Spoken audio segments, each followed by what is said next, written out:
Corona संकट के बीच 29 मई को मोदी सरकार के दूसरे कार्यकाल का 1 साल पूरा हुआ।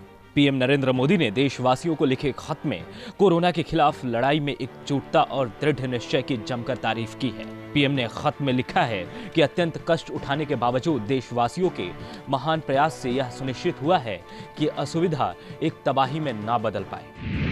आपने साबित किया है कि भारतीयों की सामूहिक ताकत और सामर्थ्य दुनिया के दूसरे शक्तिशाली और संपन्न देशों के मुकाबले बहुत आगे है। इतनी बड़ी संकट की घड़ी में ऐसा बिल्कुल नहीं दावा किया जा सकता कि किसी को कोई असुविधा या परेशानी ना हुई हो। छोटे उद्योगों में काम कर रहे हमारे श्रमिक, प्रवासी मजदूर, मिस्त्री और कामगारों के साथ ही हॉकर्स और दूसरे देशवासियों ने असाधारण कष्ट झेला है। पीएम मोदी ने आगे कहा, राष्ट्रहित में लिए गए ऐतिहासिक कदमों और फैसलों के बारे में इस खत में जानकारी देना बहुत ज्यादा होगा, लेकिन मैं यह जरूर कह सकता हूं कि इस 1 साल के हर दिन मेरी सरकार ने 24 घंटे पूरी ताकत और जोश के साथ इन फैसलों को लागू किया है। पीएम मोदी ने सर्जिकल स्ट्राइक और एयर स्ट्राइक जैसे पाकिस्तान के खिलाफ किए गए एक्शन पर संतोष जताया। इसके साथ ही राम मंदिर पर सुप्रीम कोर्ट के फैसले और नागरिकता संशोधन कानून का जिक्र किया।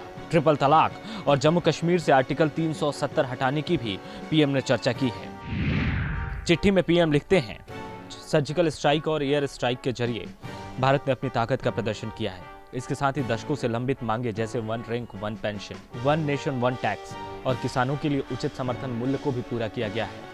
2019 में भारत की जनता ने केवल स्थिरता के लिए वोट नहीं दिया, देशवासियों ने भारत को नई ऊंचाई पर ले जाने के सपने के साथ ही ग्लोबल लीडर बनाने के लिए भी वोट किया। कोरोना के खिलाफ भारत की जंग का जिक्र करते हुए पीएम ने कहा, जहां एक ओर बड़े आर्थिक संसाधन और कुशल हेल्थ केयर सिस्टम वाली ताकतें थी, वहीं दूसरी ओर हमारे देश में दूसरी समस्याओं के साथ बड़ी आबादी और सीमित संसाधन की मुश्किलें थी। बहुत से लोगों को डर था कि कोरोना की चपेट में आने के बाद भारत दुनिया के लिए एक समस्या न बन जाए, लेकिन आपने दुनिया की उस सोच को बदल दिया। देश की अर्थव्यवस्था पर पीएम ने कहा, मुझे भरोसा है कि इकॉनमी कोरोना से कैसे उभरेगी, इसके लिए भी भारत मिसाल बनेगा। अर्थव्यवस्था के क्षेत्र में 130 करोड़ भारतीय न केवल दुनिया को चौंकाएंगे बल्कि प्रेरणा भी बनेंगे। इस वक्त की सबसे बड़ी जरूरत आत्मनिर्भर बनना है।